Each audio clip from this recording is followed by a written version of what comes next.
All right, all right. Awesome. Well, good afternoon, everyone. My name is Riley Kahns. I am the director of Venture Cafe Providence. For those of you who don't know, Venture Cafe is a global network. We have 11 venture cafes throughout the world. I got really lucky to be able to be flown down here today to be part of this amazing event here in Miami. And I'm very thankful to be able to co-host this event with the Ganesha Lab BIOHUNT Summit. This is very exciting for me. Venture Cafe's mission is to strengthen the entrepreneurial ecosystem by connecting innovators, experts, partners, and stakeholders like you all here today. We are thrilled that you've already begun getting to know each other over brunch and can't wait to see what comes of so many brilliant professionals getting to connect in the same space over their shared passions. The program we have here today is called Dolphin Tanks, not Shark Tanks, because there won't be any money on the other side of it. Not yet, anyway, but they will provide incredibly valuable learning opportunities for the startups here presenting. Each startup in this room will have 5 minutes to pitch, followed by 5 minutes of Q&A from our judges. On the screen, there should be a QR code. And if it's not on the screen, we have some QR codes on the tables over to the side. They should all redirect to the same place. But by scanning that, you'll be able to give feedback yourself, so those in the audience, to any of the startups presenting today. We want everyone to be able to participate, so please do that as we go along with our pitches today. Now I would love for the judges we have today to quickly introduce themselves. So starting over here on the left, 30 seconds or less, give a quick introduction of who you are and keep on passing the mic down. Thank you. Hi, my name is Juan Carlos Muñoz. I'm an investor and investor in the Ganesha Lab, and actually the board member in the Ganesha Lab. I've been in the selection process also since the beginning, and very interested and happy to be here. Thanks, everyone. Hi, my name is Eduardo Abelluc. I'm a board member at the SOFOFA Hub, the CVT Center for Translational Biotechnology. And I'm also an entrepreneur and angel investor myself. Hello, my name is Miguel Cifri.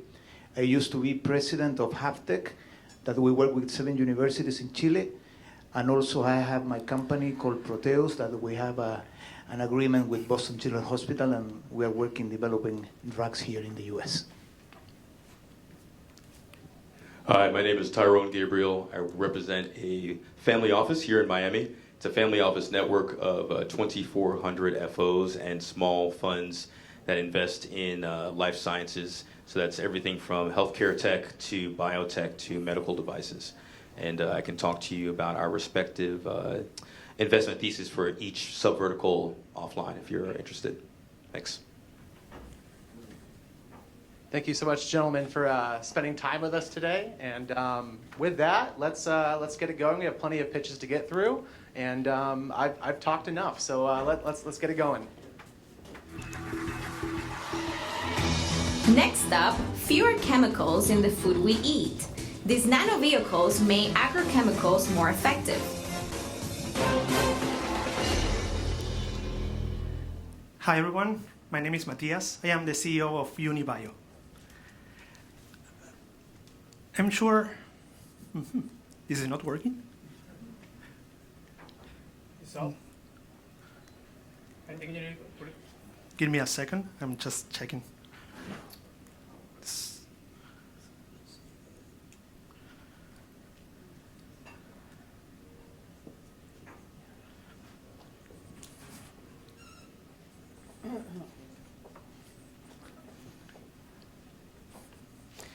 Okay, how are you?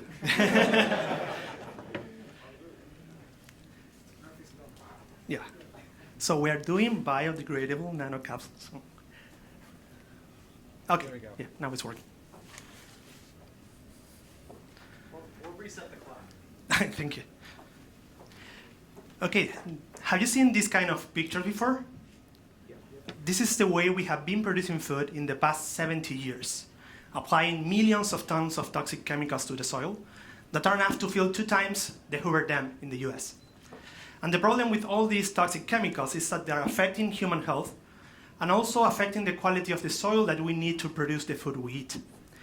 Last year, when talking with many companies around the world in the chemical industry, in South America, Asia, Europe, and the US, they all told us that they are worried about the toxicity of their products, not because they want to be more eco-friendly, but mainly because they're worried about the new environmental regulations that are coming. The most common pesticides are being banned all around the world, and we don't have yet a replacement for all the chemicals that the farmers are using. And even though the alternative from biological origin are growing really, really fast, and that's good, we are still using more of only one synthetic formulation, the glyphosate, than all the biological fungicide fertilizers in the new biological side. So we still have a lot to do. That's why at Unibaio, we created this new nanoparticle that looks like a powder that can be added on the formulation to reduce the need of these synthetic formulations. Our technology is a result of 10 years of research and is ready for scale-up and commercialization. It comes from a natural origin, it can be sourced from different origins, and basically, very basically, works as a small capsule, like a small bubble, that traps inside the molecules, the active ingredients, and release them slowly inside the cell walls of the plants. We tested, for example, with the glyphosate, the most common herbicide, and we got a 75% reduction of the chemical part without losing the weed killing effect. And the good part, it also works with fungicides, with fertilizers, with all kinds of products that the farmers are using. Today exist other delivery tags that can be used for the same purpose, but generally the synthetic ones are not safe for food production, and the other from biological origin like ours cannot be combined with the chemicals that are being used in mass production.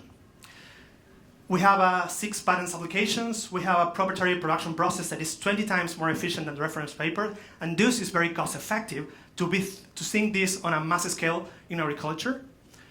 We are doing pilots with companies in Argentina now that we started the spring-summer season back in South America, and we have more interesting projects in the pipeline. But we are targeting the big 10 multinationals in this industry that are highly concentrated in the US and in Europe because they share half of a $240 billion market. We are targeting first the herbicides formulations because it's half of what they are selling, and we're using a licensing model. We are incorporated in the US. We just opened our seed round. We are looking for investors.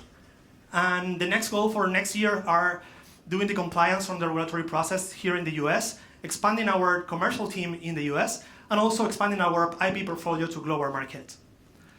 Unibaio was founded by 2 recognized scientists from disciplines that normally don't work together, material science and life science. Claudia, she's a specialist on plant. She studied on UC Davis, one of the most important universities in agriculture. Vera, she's a specialist in nanotech, in materials. She was the 2020 winner of the UNESCO Women's in Science Award.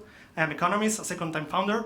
And we have a diverse team from science and business, and advisors, amazing advisors from the industry that are helping us to work and create the next generation of our chemicals. We understand the importance of keeping soil healthy, and we want to help the chemical companies to disrupt the way they have been designing the chemicals for farmers and expand and reach an expected market. So if you are interested, join us and help us accelerate the global transition to a more sustainable agriculture. Thank you.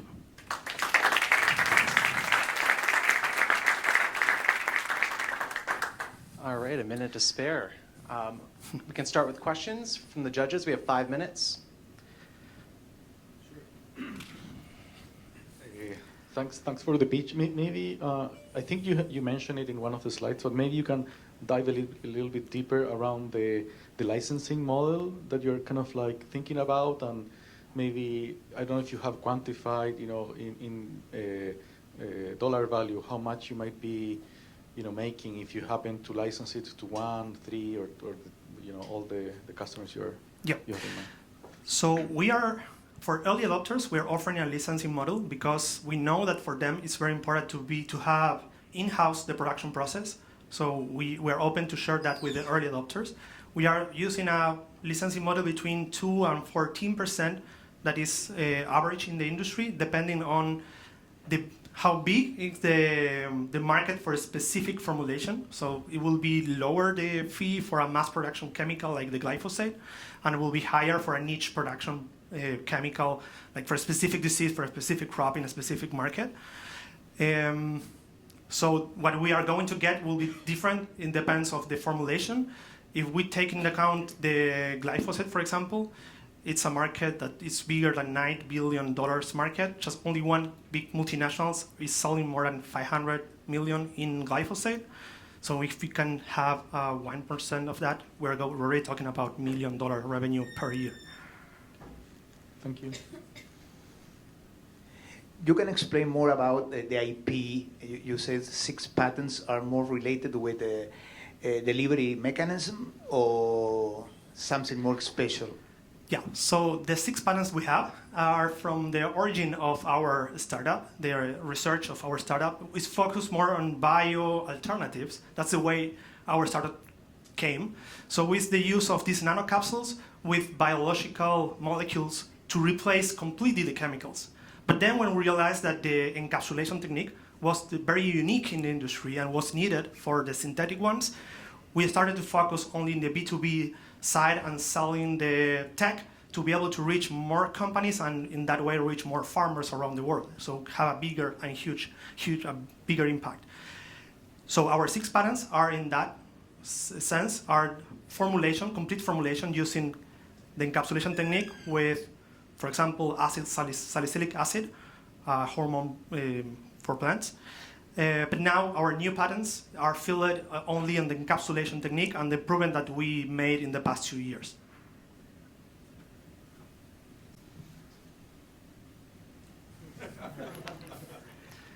Congratulations, Matias. Great what you have just presented us.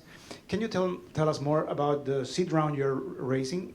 How much are you raising, and also what are the uses of that cash? Thank you. We are raising 1.5 million. We just opened 1 month ago the round, so we are already talking with different investors and in under due diligence process.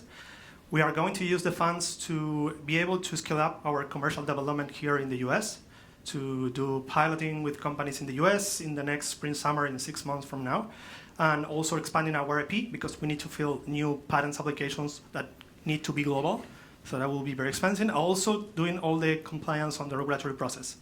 We can have a fast track because we are doing a natural origin nanocapsule, so we can expect to do it in the next year, in about 6 to 8 months, and we also need funds for that.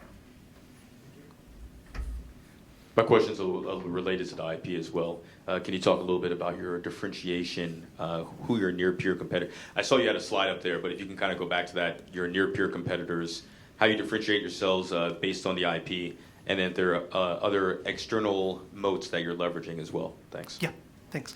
So what you saw on the competition side, we are competing with many companies in the goal, in the purpose of what we are doing. We try to reduce the need of active ingredients. So there is many companies that are trying to do that in different ways. So we assume that as competitors. One of the ones I like the most is Agrosphere here from the US. They are doing their Series A. They are doing really good. They are doing encapsulation technique with bacteria, made from bacteria. They are very cost effective, but it's a different technology and cannot be used with all the chemicals because some of them kill the bacteria they use in the process. So they are using it for niche products.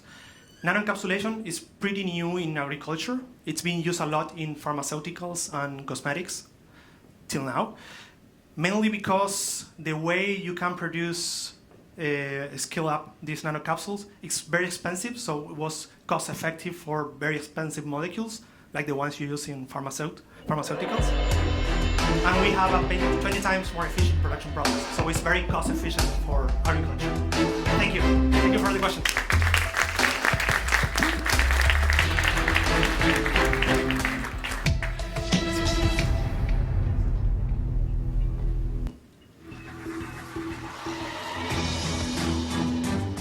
Next up, engineering meat alternatives to have that same meaty mouthfeel.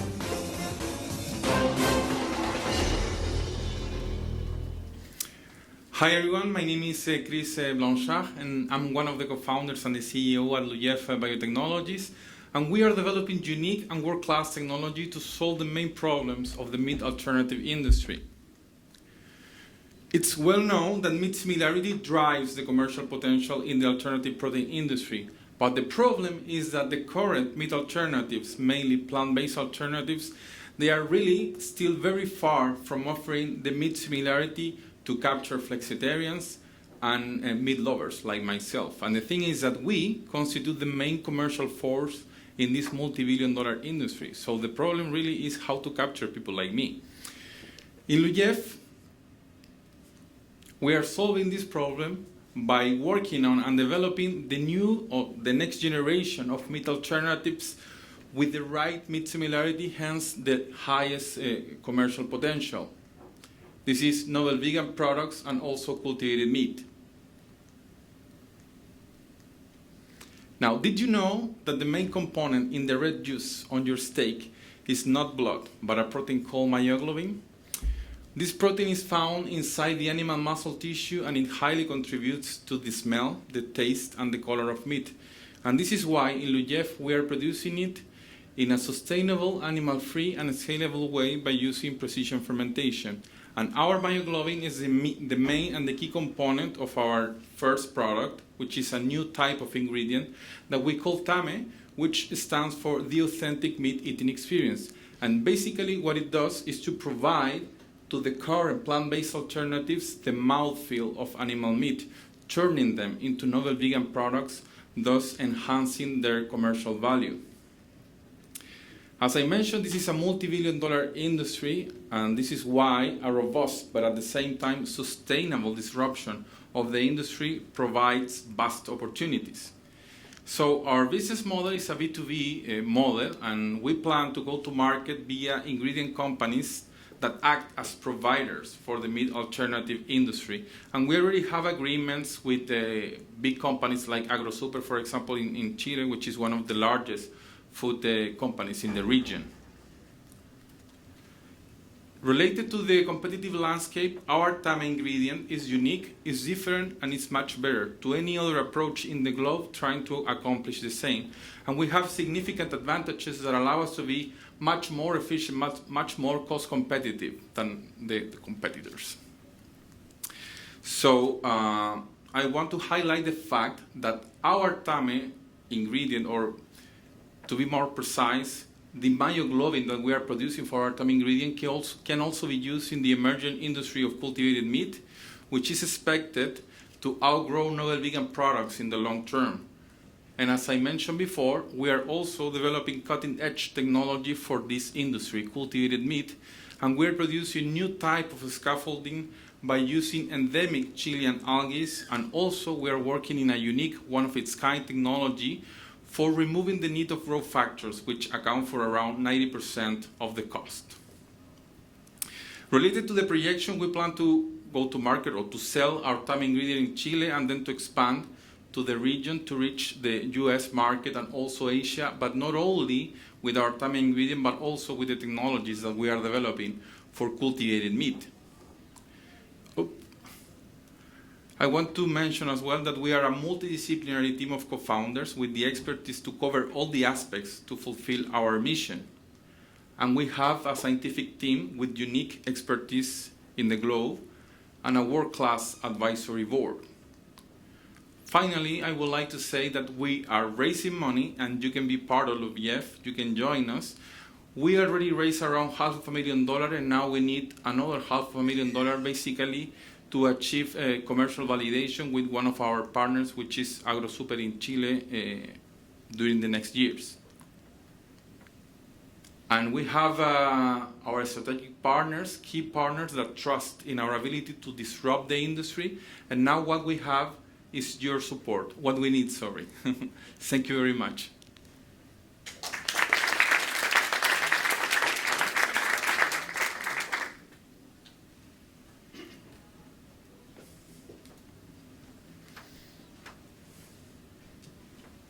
Hi there. Hi. Thank you for your brief. Can you talk a little bit about your go-to-market strategy and how you're going to develop leverage against the same asset for scale? Thanks. Yes, so the idea is to use manufacturing contractors. Actually, we are in conversations here in the US to basically scale the production of myoglobin, but with our yeast. We are producing myoglobin in a recombinant system, right? This is Pique pastori, a yeast, and also we have patent for using a fungus, which is called Trichoderma rosei. So the idea is to give the inoculus, I think that is a word in English, to these manufacturing contractors, and then we'll produce the protein. And then this protein will be encapsulated, because TAME is not only myoglobin, it's an emulsion of myoglobin plus fat, right, to incorporate in the plant-based product. So TAME will be created by these manufacturing contractors, and then we will sell it via these ingredient companies. For example, Givaudan. We are in conversation with Givaudan, which is one of the largest, or maybe the largest ingredient companies in the world. Does that cover the scaffold? I'm sorry. Yes, the scaffold? Yes. Okay, so we have these two branches, right? We are producing first a solution for current plant-based alternatives, and then we are developing technology for cultivated meat. And for cultivated meat, you need several things. One of these is the scaffold. So we are using a Chilean algae, which is considered as a superfood, which is called cochayuyo, for doing this. The business plan for this part is not ready yet, to be 100% honest, because we are focused on TAME right now to go to market as soon as possible. But then we have at least 10 years for cultivated meat to be price competitive. So we think that we will manage to ideate a good business plan for this. So then your IP doesn't need to go directly to the customer? No. Right, okay, got it. Okay, great. Thank you.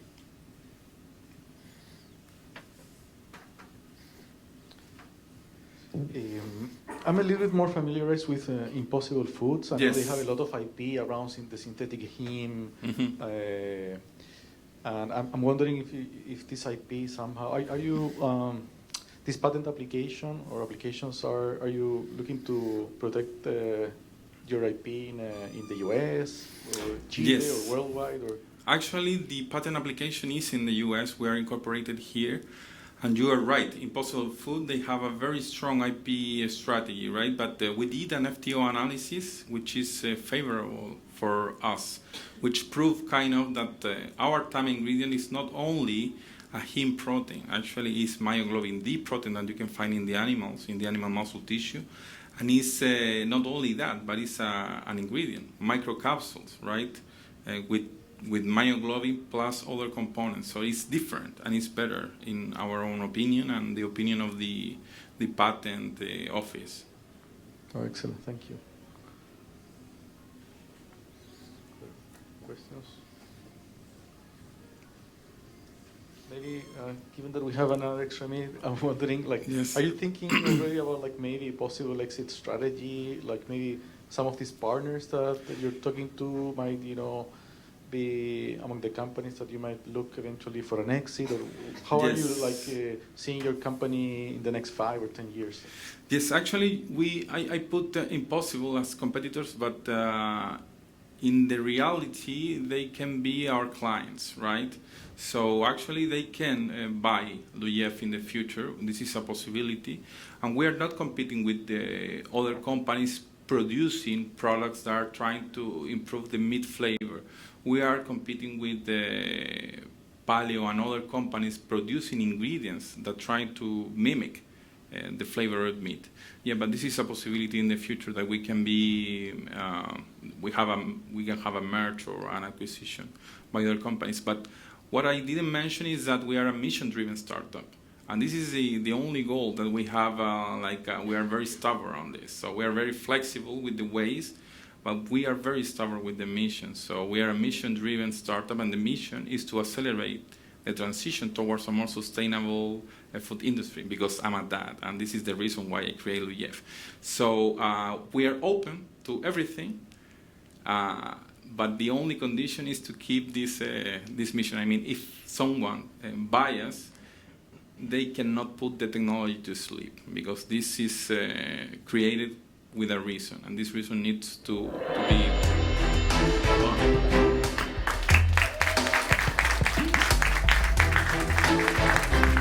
Gracias.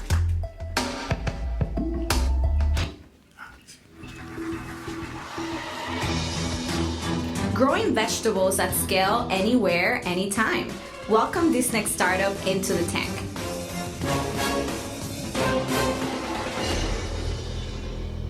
Hello, everyone. Do you think that by the year 2030, you will have similar offerings of products at comparable prices to those of today? In the next 8 years, we need to increase the agricultural production in at least 15%. But we live in a world with limited space and resources. In addition to climate change, there are systematic problems for retailers to source fresh vegetables year-round with standard cost, quality, and availability. And the question is, how to secure the vegetable supply chain when there's very expensive logistic that can be up to 70% of the end product price in international markets, with long transit lines in products that in average don't have a post-harvest life of over 8 days, which all of this creates substantial waste that can be up to 55% of the leafy greens produced in all the Americas. And in addition, retailers must spend millions of dollars every year to train their suppliers in order to meet their minimum quality standards. These are all global problems, and they need to be addressed with local solutions. And this is where we see an opportunity to contribute with our affordable and efficient technology of controlled environment modular farms, Farmtastica, that can produce vegetables on a commercial scale year-round, anywhere, regardless of climatic or geographic conditions. We have created a minimum unit that can be replicated according to the needs of each client and can be installed in buildings or outdoors in containers. And our business model is the sales of modular farms tied to a subscription service for the automatization software, program maintenance, and farm management. We have a strong and diverse team with the strategic, commercial, technical, and agronomic capabilities to scale this business. How do we compare to traditional agriculture? To yield the same production in a year, we only need 1% of the land, 5% of the water, and only emit 5% of the CO2 equivalent emissions. How do we compare to other vertical farming market players? Well, we're much more than just a high-tech farm, and we deliver much more than vegetables. We give an experience for consumers where they can be witness of how their vegetables are grown. And for our clients, the retailers, we give a competitive advantage to securely plan their stock, simplify their logistics, reducing costs, having the maximum freshness of the market with products harvested the same day, every day, and a tool for sustainability report. And all of this increase their brand image in the eyes of their customers. What have we done so far? We have a laboratory with 2 climate controls, a proprietary software for the automatization of the system, and we have 2 pilots that we have launched this year. The first one for a city hall in Santiago to showcase the community how this technology can bring a solution for climate change, and the other one producing for Walmart, where we give the full service from seedling, harvesting, and packaging and placements of products at the points of sales. What is next? Walmart has already requested us to extend the pilot for an additional year, and they want to open new locations with new formats. One of the largest mall chains in Latin America, Mall Plaza, and the Subway in Santiago has approached us to open locations at their facilities for interactive farms because they see benefits for the community, increase the client experience, and also a tool for their sustainability report. We're also working right now in our plan for the next 3 years to continue adopting species into our system because we see the more species we can grow in our system, the more versatile it is, and the more valuable our solution becomes. We believe we can reach sales of about $20 million per year in the next 5 years with this plan, and we need financing to finance these projects and the R&D, and we're looking for a first round of $500,000. So we're here to ask you that together we create today the agriculture of tomorrow. Thank you.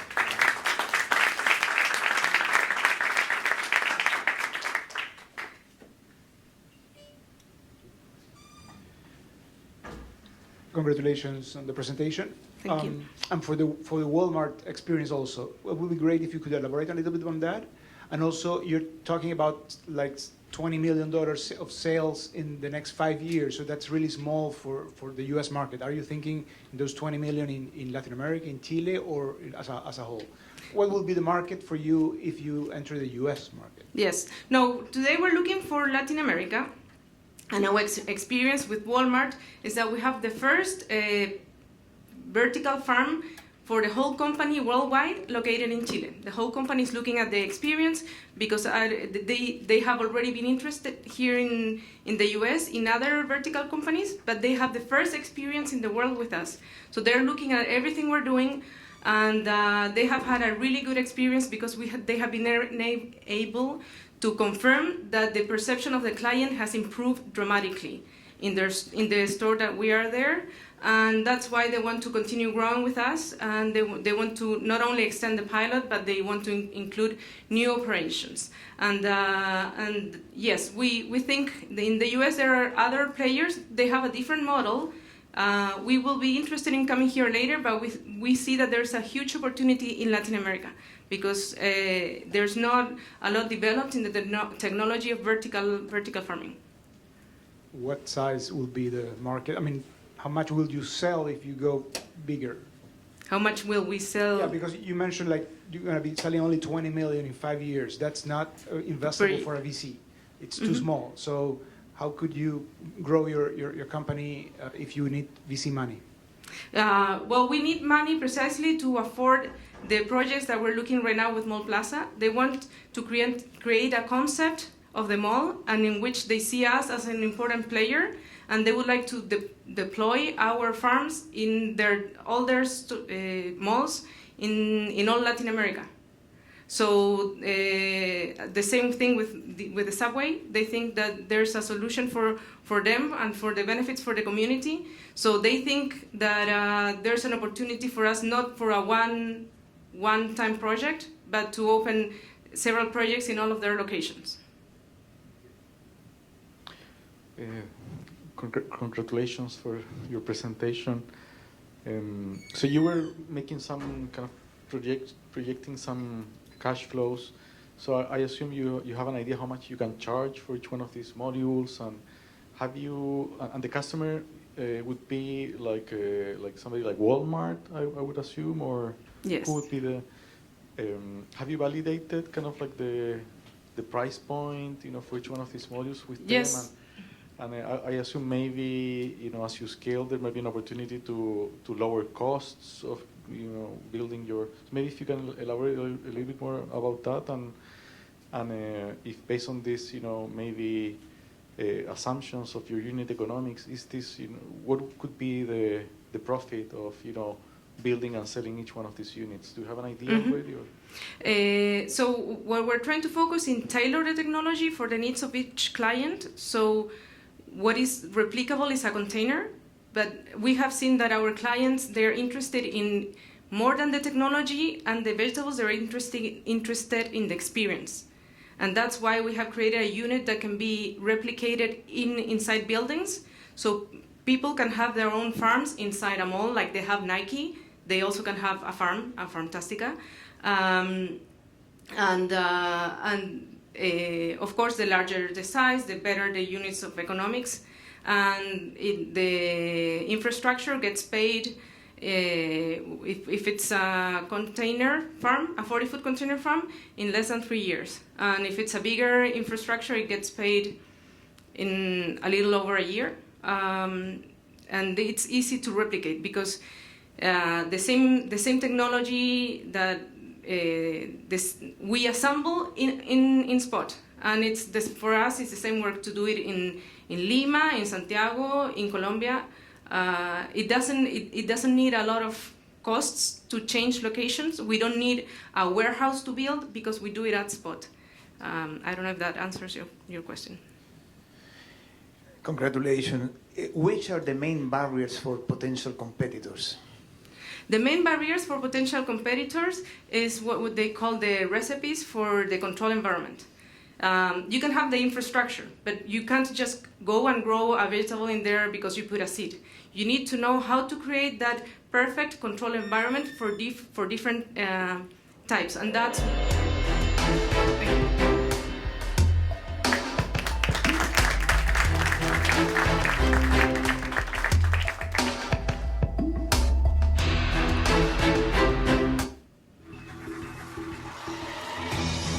Next into the tank, we have the mass production of proteins and ingredients for cell-based meat.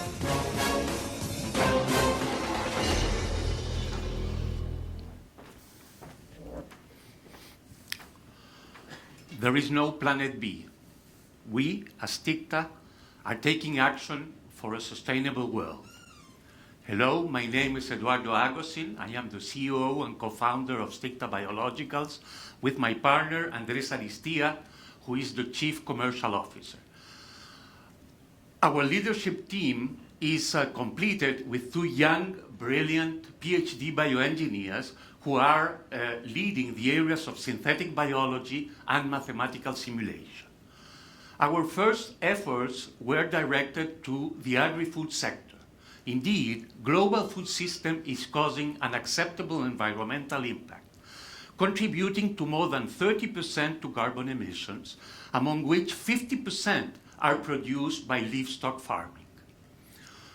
This is why, if we want to have a climate action, this demands the new meat alternatives, such as cultivated meat or plant-based meat, in order to decrease at least partially the conventional meat consumption. According to Kearney, a global consulting firm, cultivated meat is the most promissory one, with an annual growth rate of 41% during the next 15 years. What is cultivated meat? Cultivated meat is genuine animal meat, which is produced by taking a small portion of animal cells from an animal and then growing them in a bioreactor and distributed for several applications. No antibiotics as well as no animal abuse is carried out. Furthermore, Oxford University has estimated that cultivated meat will generate much lower environmental impact, decreasing significantly carbon emissions, the use of water, as well as land use. However, in order to reach a massive adoption of cultivated meat, it is imperative to reach or to achieve price parity with conventional meat. For this to take place, several different challenges, as exposed here, have to be overcome. But for sure, the most relevant issue is the reduction in the culture medium cost, which actually currently represents 50% of the total cost of cultivated meat. This is why our product, Smart Serum, will make cultivated meat affordable. It is an animal-free serum which costs 100-fold cheaper than our competitors, allow a growth rate of 50% faster of animal cells, and is formulated as an all-in-one product. Smart Serum is a good example of Sticta's business model. Indeed, we have partnered with Supermeat, an Israeli pioneering company in the production of chicken cells that has validated, customized, and will commercialize with us the Smart Serum, first for chicken and then in the near future for beef and pork. How we do that? We produce Smart Serum in our engineered proprietary microbial cell factory, where we biomanufacture those proteins and natural chemical compounds that are included in the Smart Serum. Therefore, our biological platform, the microbial cell platform, impacts not only in the food system, but also in the agricultural as well as the well-being sectors, where we are replicating the partnering or the business model we have developed with Supermeat. We are in the food system with Notco, and in the agriculture and well-being systems with big companies like Adama, or companies that are related with the Weizmann Institute, as well as the Metabolic Insights and Syntesa, to produce different compounds. please join us now for taking action for a sustainable world, because there is no plan B for our planet. Thank you.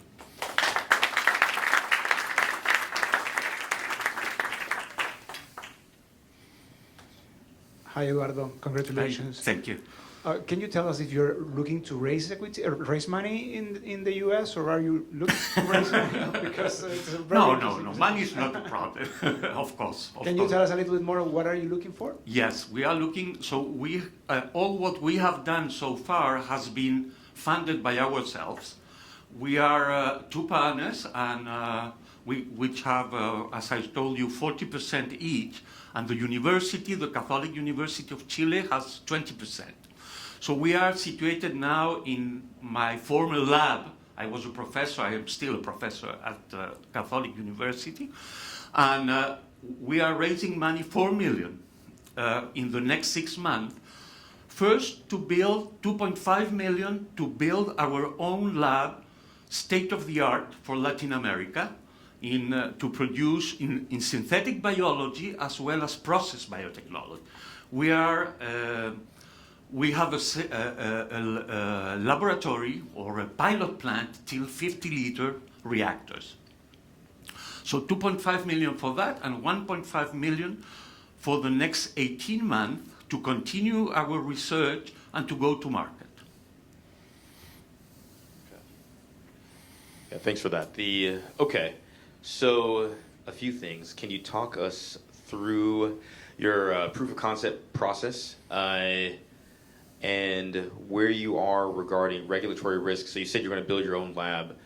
So I'm assuming that there are several other steps that you need to take before to be ready for that FDA equivalent to be able to go to market. So just kind of talk us through a little bit of that process, what it looks like for you. So the only country where cultivated meat is allowed today from regulatory issues is Singapore. So there is no other country. But many companies producing cultivated meat, chicken or beef, particular chicken and beef, are working with the FDA and USDA in order to achieve regulatory approval. It was said it will be at the end of this year. We believe it will be, not we, Supermeat believe, which is more important, that it will be mid-2023. At that time, we believe this will explode, really. You know, I didn't have time to show you the numbers, but it's really, if we capture 20% of the market for culture medium, this will be more than 100 million or near $1 billion. Only 20% of the market share for the culture medium. And you're saying, so right now, people are working with the FDA and USDA to define the regulatory path. Exactly. Got it. Exactly. So we expect mid-2023 in the US, mid-2024 with the EFSA in Europe. And you'll be ready to go to market at that time? We are already, yeah, absolutely. No, let me explain a little bit more. For the I show you, Smart Serum contains recombinant proteins and nutrients. Nutrients is a bulk product. So we are contract manufacturing, passing a contract manufacturer. And next week I will go to Brazil to establish this contract manufacturing, okay? And for the recombinant proteins, which have a much higher added value, we have calculated that with a reactor of 1,000 liters, we could produce until 2027 only for supermeat, okay? We have no exclusive license with supermeat. We are working on a JVA in order to develop together and go to market with this culture medium. Okay. I have a lot more questions I can ask on that, but I'm not going to. For time. Thank you for your question. Yes, Tocayo. I know we have a few seconds, maybe more than a question, a quick comment. I don't know if you have explored any partnerships within the US.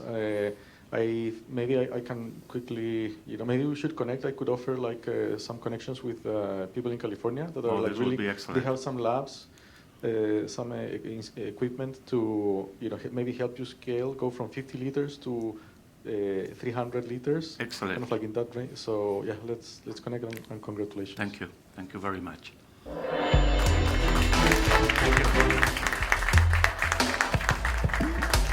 Okay.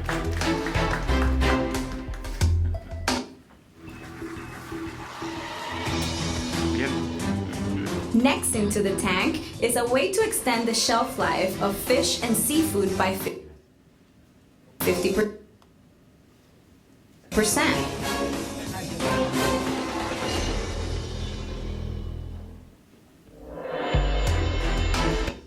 Hi, I'm Jose Figueroa, founder of Innovai, a company whose mission is to reduce the food waste in the world.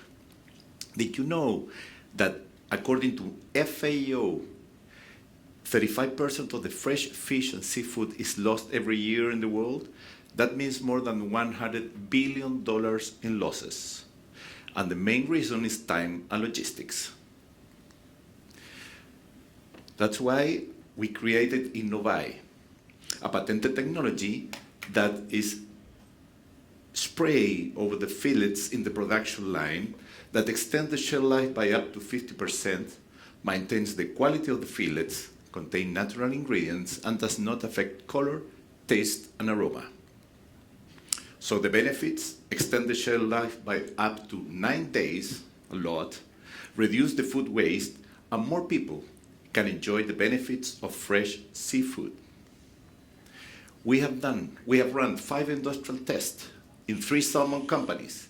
We have improved the shelf life by up to 50% compared to non-treated fillets. 9 months ago, we rose 250K, and we have done laboratory prototype. We have got the patent in the United States. We are in process to get it in Canada, Chile, and Europe. In the industrial scaling, we are working with 2 very important companies, co-working. One with more than 30 years of experience in producing this kind of products, and the other one, a US global company specialized in spraying systems. IBMR is a company that is specialist in GRAS certification. They, among others, work with Whole Foods, and Whole Foods requests that all the suppliers has to be GRAS certificated. About the commercial validation, we have been working with Aqua Chile, the 2nd largest salmon company in the world.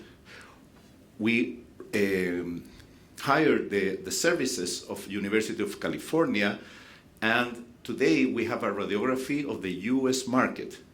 Besides, we have been in conversation with Slade Gorton, a large seafood trader, and agents in the East and West Coast to begin the sales in the United States. Salmones Austral, a Chilean salmon company, is already interested in begin buying the product once it is ready. About competitors, no one can offer in only one product all the benefits that Innovai can offer.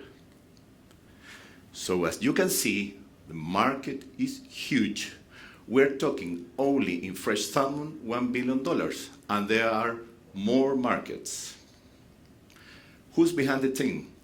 Researchers from the top universities of the world that already got the patent. They are working in improving the formula and can create new formulas.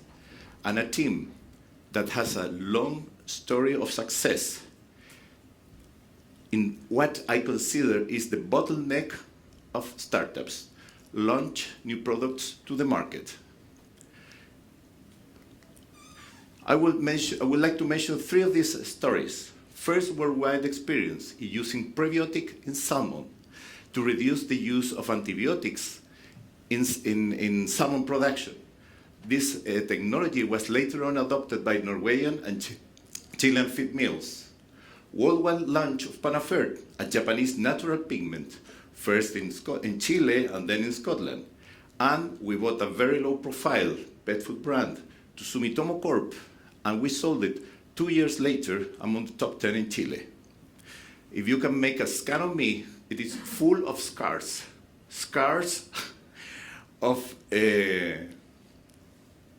how can I say, experience. And that experience have helped with that success. And we want more. R&D, commercialization in Chile, settle the company in the United States, preparing the regulatory in Europe and commercialization in Europe, and a projected profit for 2024 of $3 million.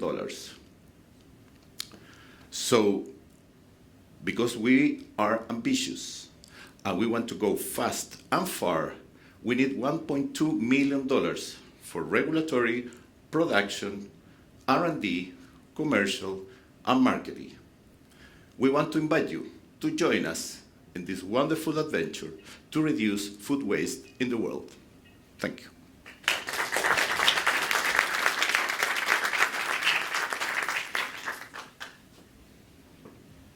Hey, thanks for your brief. Similar question to the last presenter. Can you talk a little bit about regulatory, what your regulatory pathway is, and also where in the value chain, where specifically in the value chain do you plan on interdicting? Let me use a different word than interdicting. Where in the value chain do you sit, right, from the time that someone puts a fish on the boat to the time it gets to someone's plate? Exactly where do you see the greatest deficit, where you are adding value? Okay, yeah, thank you very much. Well, first of all, regulatory. FDA requires that if the products are all natural and does not exceed certain amount in the matrix, it is allowed. You don't need registration, and we achieve both regulatories, I would say, or requirements. And where are we seated?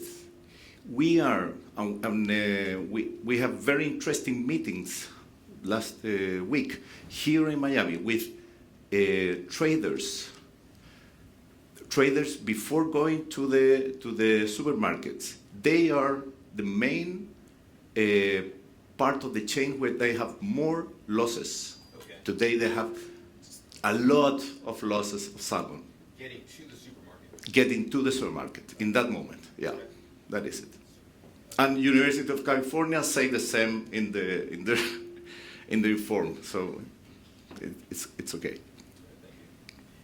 Regarding IP protection, I saw that you put that 50% is an industrial secret.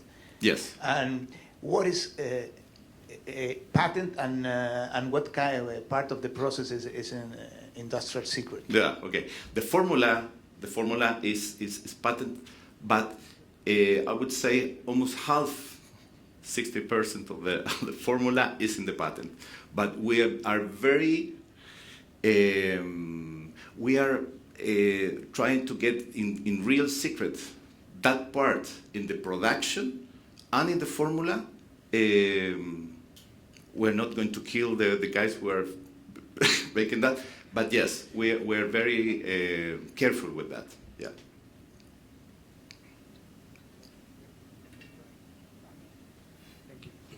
Congratulations, Jose.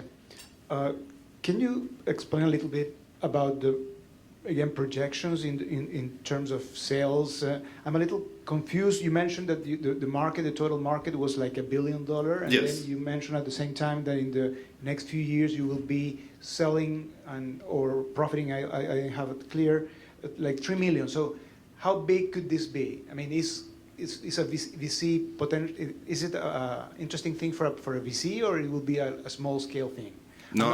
And the other question related to this also is, can you expand to other markets besides the salmon? And I guess it is, right? Yeah. Okay. Yes. If we consider only the fresh salmon in the world, yeah, it is $1 billion. But if we consider the losses of salmon, and you are right, it is. Today, supermarkets and retailers are talking about 30%. But 15% is the number that we have in mind. So you can more or less consider from that $1 billion of the total market, 15% is, could be considered in losses. And we want to capture part of it. that's what is not clear for me. How are you going to capture that losses? Because your revenues are not there. I mean, you only mentioned like $3 million of sales. And a company of $3 million of sales is not investable for IBC. Yeah, okay. Yeah, well, there was a little mistake. It is profit. And yeah, the processors, they said, do you have the product? Yes, we're very close to have it. How much is the cost? We said the cost. We need the product now, here. When can we have it? So, yeah. And you made another question. Markets besides all. Yes, yes. This is a platform. So the first stage is salmon, and part of the study is to decide which other matrices we can afford. And there are some very interesting, like chicken.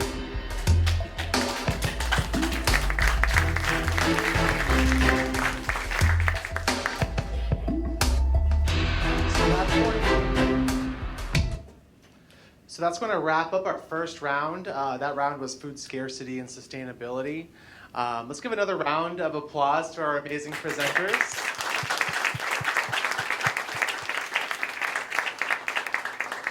We are going to take a short 15-minute break. There is some coffee and light bites outside. There is also an info table if you're curious about what the agenda is for the rest of the day. But 15-minute break, and we'll meet right back in this room for the next round. Thank you, guys. Okay, same format as last time. 5 minutes worth of pitching and 5 minutes of Q&A. And let's get started with our first company.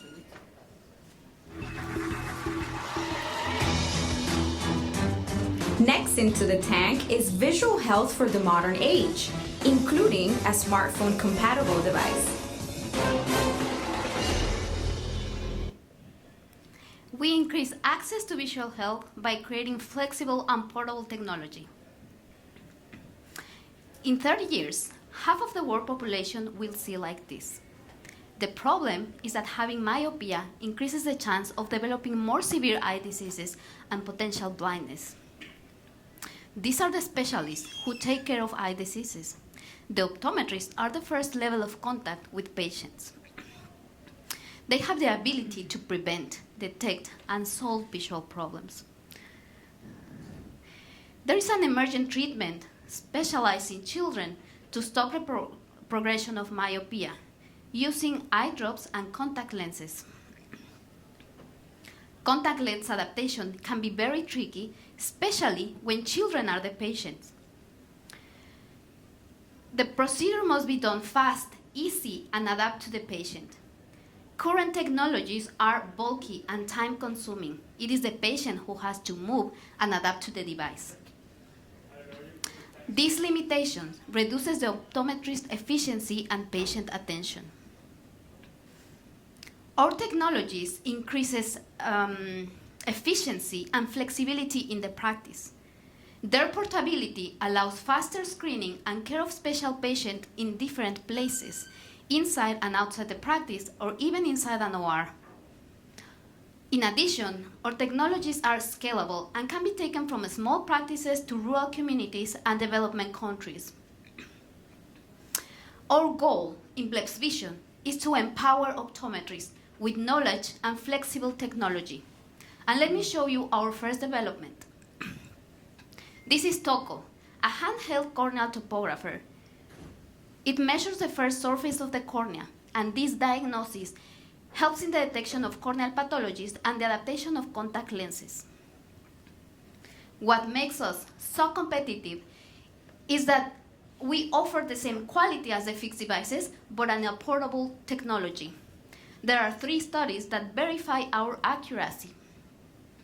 We achieved this by developing our unique pattern and software, including complex algorithms that guarantee the precision in a portable technology. This is DIFO, our second technology. It allows the specialist to view and document images of the retina to detect diabetes-related problems like glaucoma. What makes us so unique is that we combine the knowledge in optics, computer science, and design, being R&D our core value. We have the knowledge to target gaps in the ophthalmology field where there is a huge need of innovation. We have an utility model for TOCO. However, our real IP strategy is a trade secret of our software. All of our software is developed in-house, and we have an internal structure to protect it. Just like our competition, our software is not published anywhere to avoid being copied. Our products are manufactured by third parties, and they can be easily shipped to our final customer. We will be partnering with strategic allies in the US to reduce the barrier entries in this new market. Our goal is to start sales of TOCO as a hardware as a service in next year. It is important to mention that it is a 510(k) exempt and that there is a reimbursement code for this study. The global ophthalmic device market represents $25 billion and growing. And only in the US, the sizes of monitoring and healthcare services, and to the providers, they benefit with our data integration. Returning to us 3 revenue streams for established programs. Yes, Okay, got it. yes. This is the problem. We'll sell data to the pharmacy companies there. We provide a service to monitoring the progress and measure the treatment effectiveness. Got it. Mm-hmm. Okay. Yes. Mm-hmm.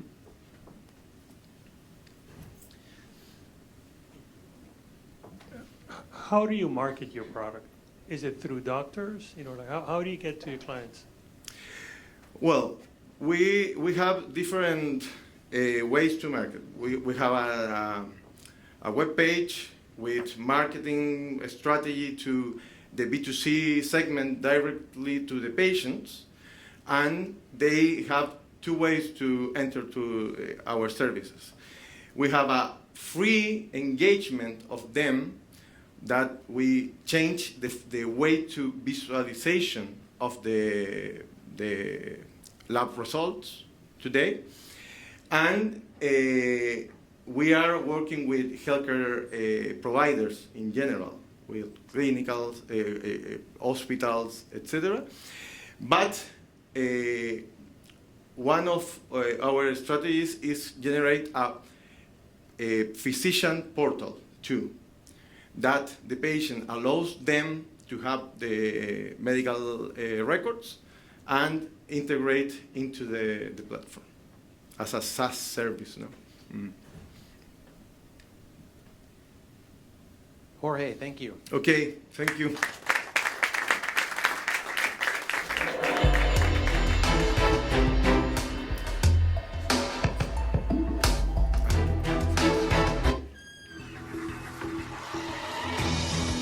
Next up, mass customization is possible in footwear with this AI-powered software.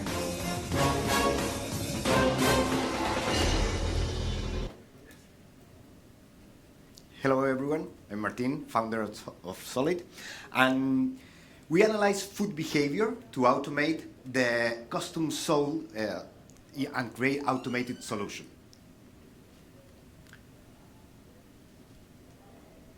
No? The other way.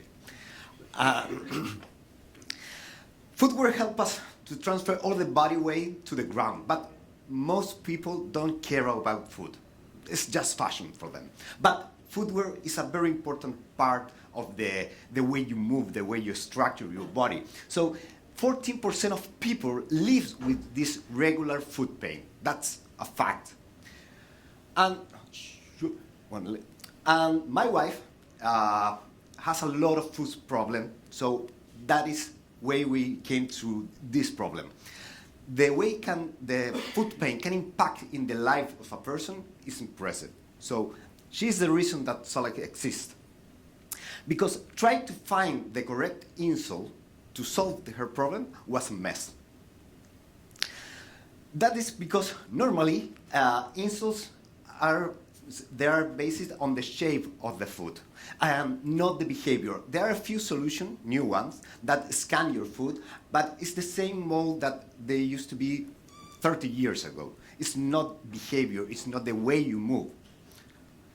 So, beside the limitation that I already exist, there is a 3.2 billion world market of the insole, but this is changing a lot because 3D printing technology allows to get all the benefits of this biomechanical personalization to the footwear market, and that is a really big industry. But the question is how you can help this almost more than 100 Americans that could perform better to give a solution to all of them, a really automated solution. That's the real difficulty. So I introduced you Soleit, an automated custom cell design software. That is the key. It's a software that helps you to get all the process, to get the specific biomechanical profile of a person and generate a solution from the data, fully automated. We give the software to shops. They evaluate, they assess the patient or the client. We generate with artificial intelligence the profile and automatically send them the shape of the way to optimize the way to move. And that can be converted into a 3D printed insole, like this one.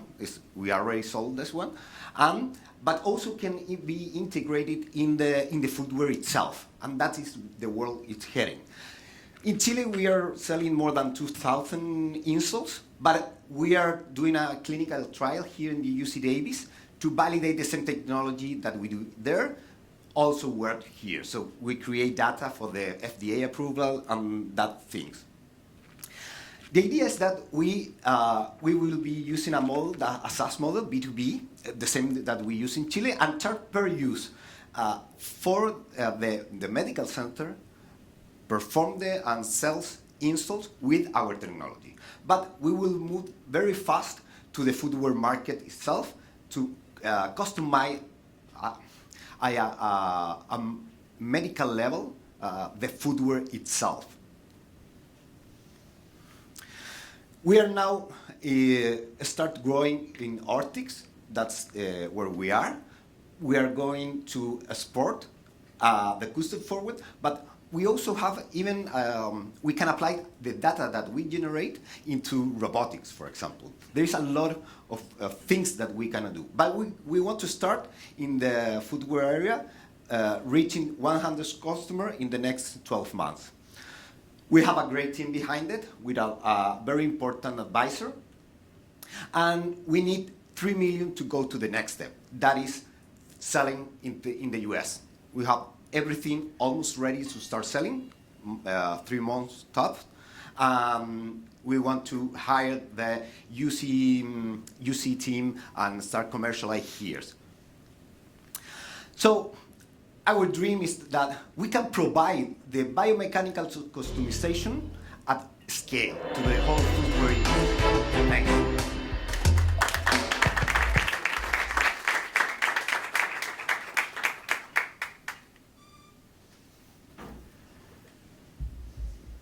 Thank you for the presentation.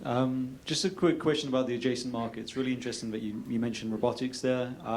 We'd love to learn a little bit more about that and where else this can go beyond just insoles right now. We went to Berkeley. We talked with a professor, a genius, and he made exoskeleton. And the problem that he has is that the exoskeleton doesn't know when we stop. When he detects the footwear, the sensor has to stop in the gate to stop the exoskeleton. So the data that we provide can learn and show it how to stop or how accelerate this kind of thing. So it's a small part of the data that we generate can apply in different campuses. Really interesting. And then just on the efficacy as well, how are you measuring that, and what does the data look like? The efficacy of kind of your solution to alleviate pain. How are you measuring that? Yeah, we measure everything really. The thing is that we have all the data from the person, the biomechanical professor, how to remove the pathologies that he has, but we also give solutions. So it's fully parameterized. We know what we do, and we make a follow-up. So we triangulate this pathology, efficiency, and the algorithms start and continue learning on the behavior, ethics, whatever you want is in the data. Makes sense, thank you. Regarding competitors, you mentioned at the beginning that was... but I know other competitors in motion. Yeah. What is the main advantage? Yeah, the main advantage is motion against static mode. Most of the competition, because it's a very impressive market, take the shape of your food standing. And that, for me, is insane, because the main function is to move with help you to move, and the food itself change when you move and when you are in a stand. But I meant that the competitors that use the model they don't use it. That's the real. But in some places they use it. You can say me who, and I will tell you the difference. Mets, yeah, Mets. They use the same device as us to show the way they use the feed. But the difference is this. For them, it's just an informative for the person that evaluate. Behind that, they have a spreadsheet and write down with a pencil and send it to the manufacturer by hand. So the design itself, it's not automated, it's not based in criteria. We take the data itself and compare it with the state of the art. And that is a huge mistake. That's the reason that we can automate the process, fully automate it, and take it 5 minutes to do it everywhere in the world, and they cannot. Let me ask you this. Does the sole, would it be modified depending on the type of, whether you're walking or you're running? Yeah, the upselling is beautiful. The same solution to walk is not the same to run, for example. The weight of the person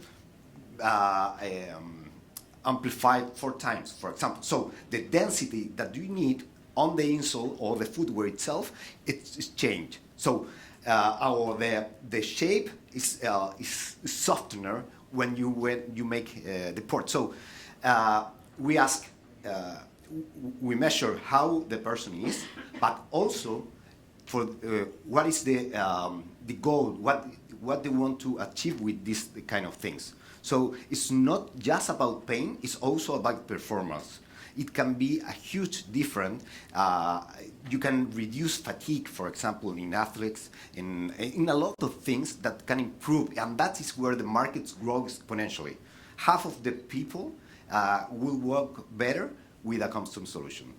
Same question regarding the type of shoes, whether you're using sneakers or your leather or boots, does it really make a difference on yourselves? Absolutely. We take into account that. We also measure the foot. So that's the main reason that we want to partner with the footwear brand, because the internal structure of the shoe also important and can interfere or not in the solution.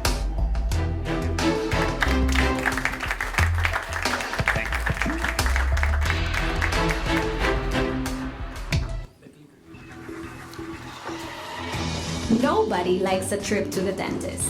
Next into the tank, it's a device that makes dental treatments faster, safer, and more comfortable. Hello everyone, I'm Ignacio Ribes, a dentist and co-founder of Purple Dental, and welcome to my office. We have to create inside the mouth somehow this perfectly clear and dry place, and within it an assistant, an extra pair of hands, suction tips, cotton rolls, and the patience of our patient.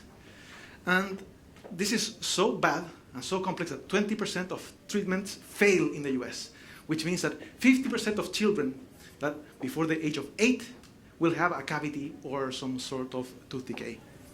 So, how big is this problem? Only in the US, there's 573 million dental visits a year, which means that only for a device that does this, the isolation, there's an available market of 1.5 billion. So, while I was doing help in the Philippines after Typhoon Haiyan, treating kids, I realized there's no device for it.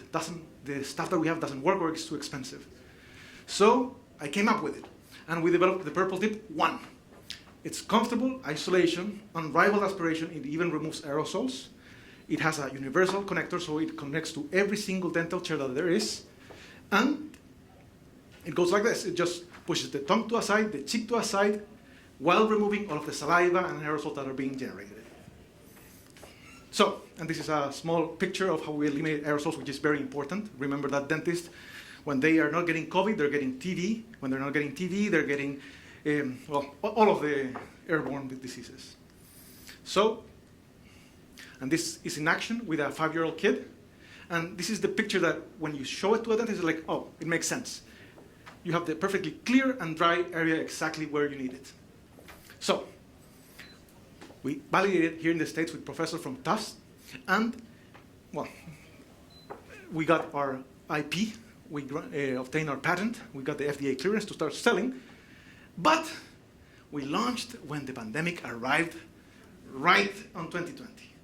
So we skipped all of the traditional ways to sell, and we used, believe it or not, Instagram with a 15-second video. And we sold to over 512 clinics, and with only a CPA cost of $7.72. Remember that it's a recurring use. It's a disposable device. So one dentist for us generates, only if they use it in 30% of their treatments, which they could use it for all of it, $3,000 a year. And to get them, it's 7.72. So we have next steps because we learned a lot on 2020. Even though all of the information was given for children, the videos are for children, they bought it for everything. Hygienists were doing dental treatments for adults, they were doing orthodontic treatments, they were putting implants. So, after customer suggestions, we're creating the generation 2 of the device. So we're using a softer plastic or a silicone, and we want to do more sizes. And we're happy to say that we're in 2 weeks are going to begin the big trial in Chile and in the US of our new generation. And in the next 18 months, we're developing now a new offline team that will help with the sales. We want to reach within the next 18 months to 10 months, 500 dentists, and within the end of 2024, 3,000 dentists. Remember that only in the US, there's 450,000 dentists and dental hygienists. So we're talking about peanuts. Only in New York, there's 6,000 dentists. So, well, I'm sorry we got mixed up with the slides. And the market in the dental field is on fire. Then the dental field is recession-proof because if your kid has a toothache, you're still going to take them to the dentist. And we have this beautiful 22X Edita. And last month, one of our closer competitors just got bought by private equity. So the team is myself and Greg Kofsky, an expert with lots of experience in sales. We have a great board, and we have advisors both from Foresight Institute that is linked to Harvard, David Tessini, the developer of the most used pacifier in Britain, and other great teachers and dentists from Tufts University. Thank you.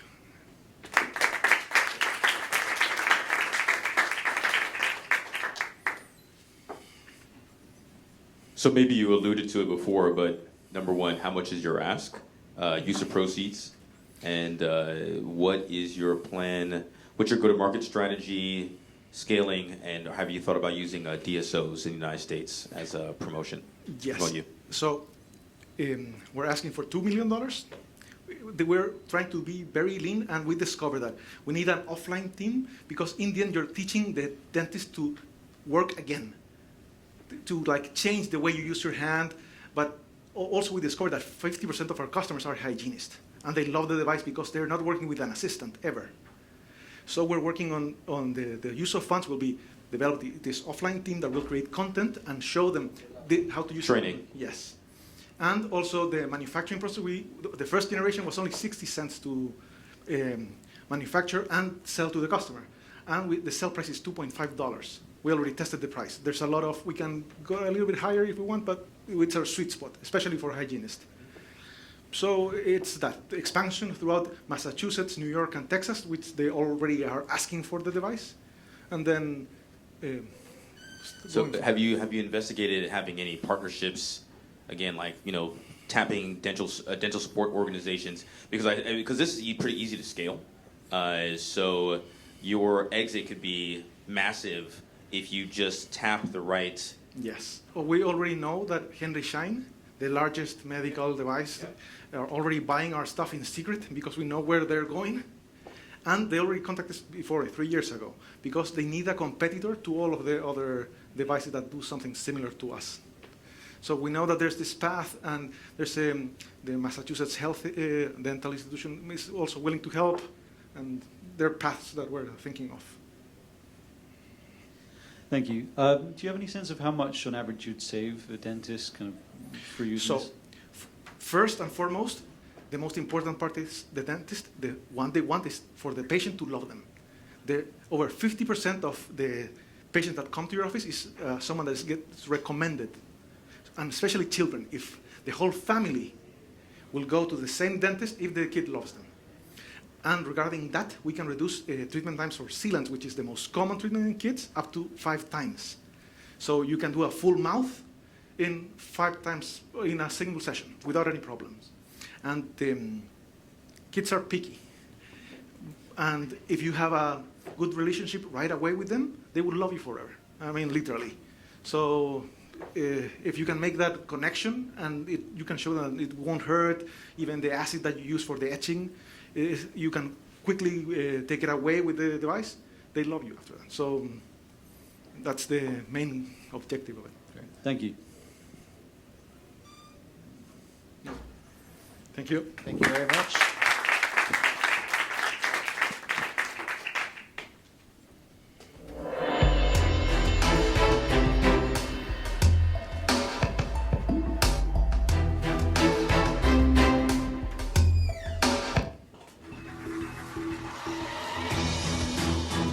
Making physical medicine digital with AI movement diagnostics welcomed this startup into the tank. Well, hi everyone, I'm Christian Perez, CEO and co-founder of Aictive. Imagine yourself waking up in the morning with a back pain, and during the day it's getting worse and worse. And it doesn't matter if you have the resources, your problem cannot be solved in the next weeks because the center where you must go, it doesn't have opening hours to take care of you. Well, this is a reality, and it's happened because the load over the healthcare system is immense. The demand is absolutely over the capacity. This happened mainly due to 3 factors: the population that getting older, the inactive and sedentary lifestyles, and the solution that can solve the problem properly. This means the take care of the people is becoming more expensive and more difficult. At the Aictive, we have developed a 100% autonomous web platform that can work without human supervision, which has been the great limitation in the capacity of the healthcare system, especially in physical medicine. With this, we can analyze the move of a person using the camera of any device. And we use it to make diagnostic support, guide the rehabilitation process, and follow up during the time. This solution creates a new scenario. We will be able to increase the current capacity by at least 40%, with a projection to increase it to cover all the unsatisfied demand. At the same time, we will be able to cut out the cost of pocket by more than half, and obviously be a cost-effective solution. We started to commercialize our first functionality that allow us to quickly approach to the market, discover our customers, and get the technical validation from the users. We did it in the sport and training markets because it's a really innovative and really dynamic ecosystem. But we haven't stopped the development of our technology. We can contribute in different areas. This is how we are releasing our treatment platform, the longest process in the patient's journey, the most expensive for both sides, and that can generate the huge and the greatest social impact. With the Aictive, people we can receive a guide on what and how they should carry out the rehabilitation program. Doesn't matter wherever they are, the solution is going to be with them, and always under the supervision and the objective of our intelligence. And why look the health market? Because it's a huge blue ocean, it's inelastic, it grows years after years, and it's on a powerful time because of the digital transformation product, the pandemic. This new functionality will allow us to maintain the relationship with our customers for longer and integrate a more complete solution. For that, we are going to get a higher ticket, improving our return of sales effort. And we are starting with a pilot in a public hospital in Chile, and we hope to make our first sale between April and June of the next year.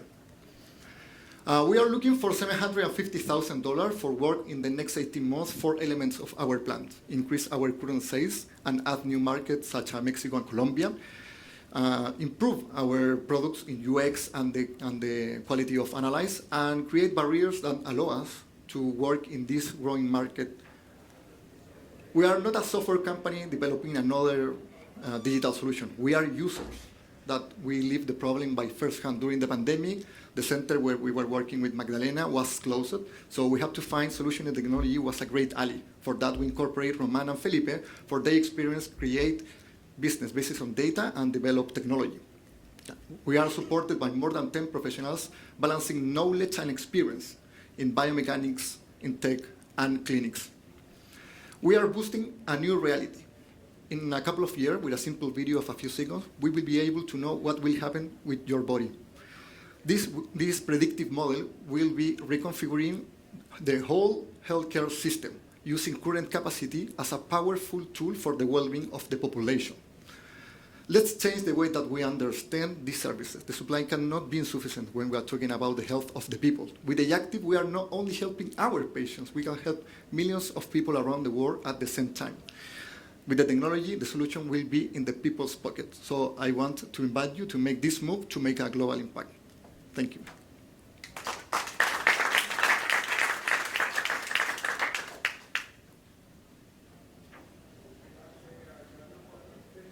Thank you.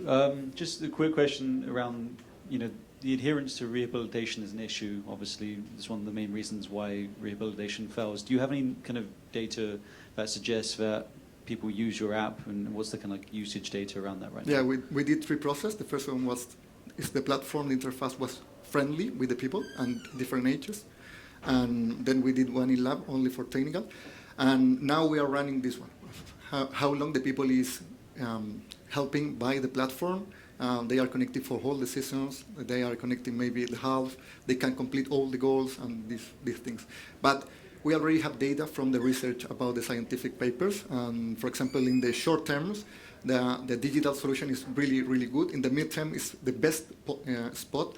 In the long term, it's not used yet, so we don't have data about this. Gotcha. And I might have missed this, but what is your pricing model? Are there insurance codes existing for this right now? Who's the payer? Okay, we are B2B. We are a tool for the hospital and clinics to increase the capacity they can attend people. Mm-hmm. And yeah, we are looking for the insurance in the big numbers because this is a infinitive solution for all the people who need it. Thank you. Oh, yes. Thank you. Awesome. Thank you so much.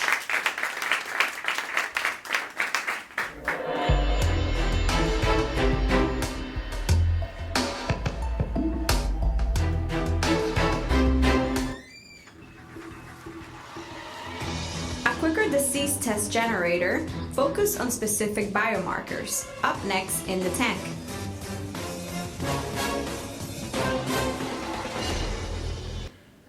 Hello, I'm Jose Nuño, CEO and founder of Unima, and we are decentralizing rapid testing across industries. We are a second-time founder team together. Previously, we developed another biotechnology product for animal health, and we launched in 14 countries in partnership with a global pharmaceutical company. So we have experience taking a product from the lab to the global market. The problem we are solving is the centralization of diagnostic testing in labs, which limits the access to a timely diagnostic for billions.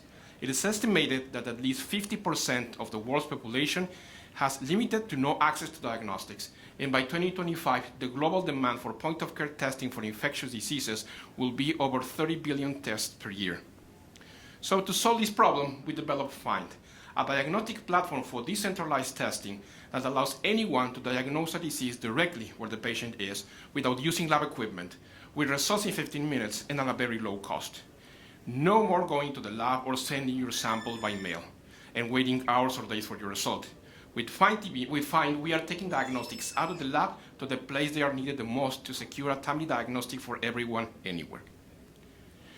The FIND platform uses three main elements. First, a technology to design shark antibodies with genetic engineering that are able to detect disease biomarkers in blood, urine, saliva, or water samples.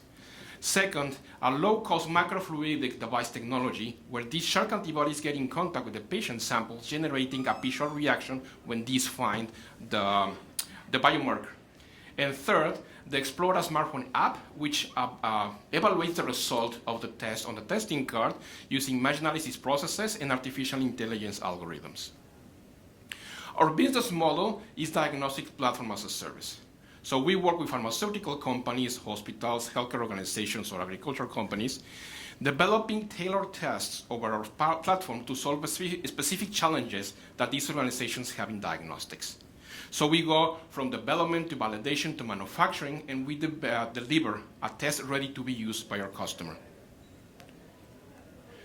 FIND-TB, our first test, was developed to detect tuberculosis directly in decentralized facilities like small hospitals, clinics, or by community healthcare workers. Tuberculosis is right now the most important cause of death by infectious diseases. And it's estimated by the end of this year there will be at least 10 million new cases of tuberculosis in the world. By using FIND-TB, healthcare organizations will be able to detect tuberculosis directly at first contact healthcare facilities, allowing doctors to start treatment early, increasing the odds of surviving the disease and decreasing the risk of transmission to other people. In 4 steps, even people with limited training will be able to detect the disease and report those cases in real time to healthcare authorities. Right now, we are in the process of launching FIND-TB. We just signed a key contract with a company in the UK, which is linked to the British Commonwealth, to deploy this test in the most important tuberculosis regions, including Southeast Asia, Sub-Saharan Africa, and India. In December, we are starting a pilot with the Army of Rwanda, with this, which will be the first step in deploying this test in the African market, and we have confirmed interest from the most important tuberculosis markets, including South Africa, Uganda, Kenya, Nigeria, Pakistan, Sri Lanka, and India. Also, we are now developing a new test for the detection of the latent stage of the tuberculosis disease in partnership with the Germán Trias and Pujol Hospital of the University of Barcelona in Spain. With this test, we are going to help people to prevent the activation of the tuberculosis infection, and this will help at least 3 billion people around the world. Also, by early next year, we are going to start the development of a new test for detecting cervical cancer protein biomarkers with the Wales Genomic Program funded by the government of the UK. Right now, we are raising a 3 million Series A round to support the large-scale deployment of our FIND-TB test, the development and launch of our latent tuberculosis test, the development of 5 new tests by 2024, and 2 very important milestones: to become profitable by mid-2024 and going public in 2025. This is some of our investors, also grant funders. In Unima, we have a very clear mission: to secure a timely diagnostic for everyone, anywhere. Thank you.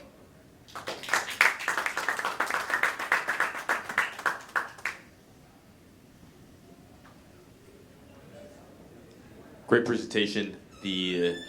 So you have a microfluidics card, and so obviously the fluid goes to the card. So where does the card? Do you have an analyzer?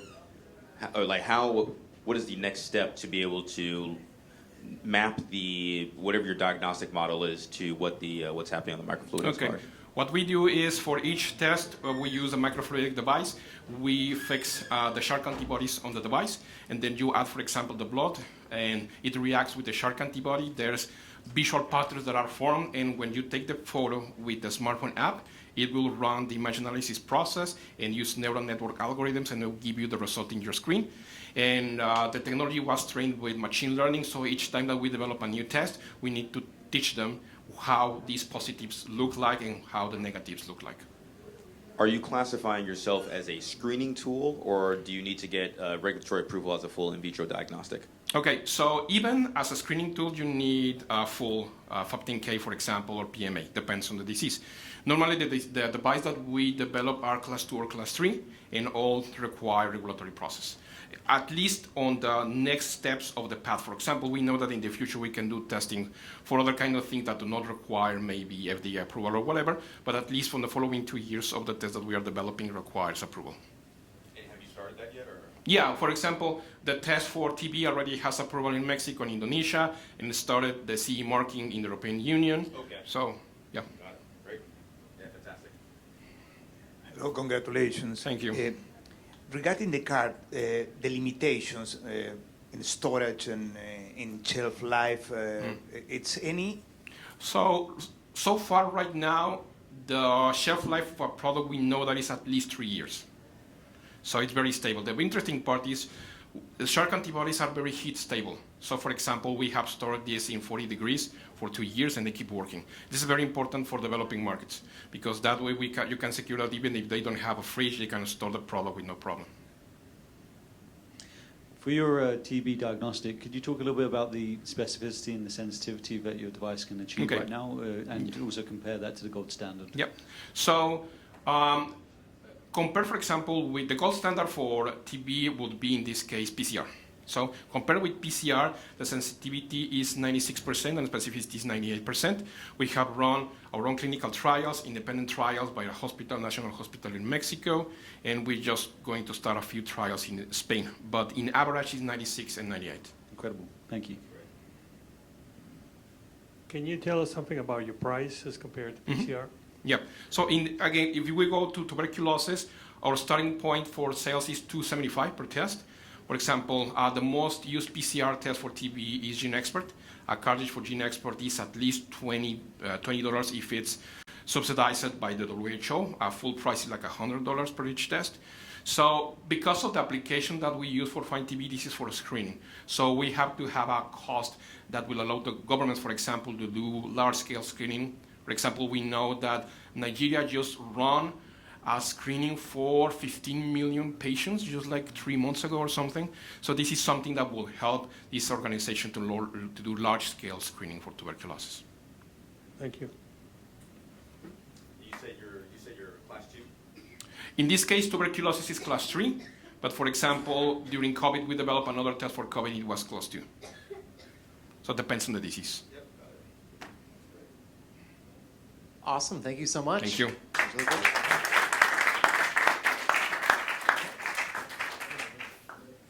And that's gonna wrap up the second round of Dolphin Tanks. I want to thank you all in the audience for participating and supporting these ventures. Thank you for the judges for your time, and of course, thank you, pitchers. I've done this; it's really hard. So I'd love to give another round of applause to everyone who has pitched today.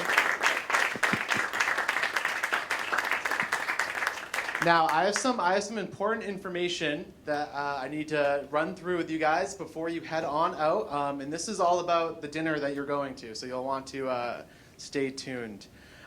Next on the agenda, we have our dinner club experience, where you'll be escorted off-site to venues around town.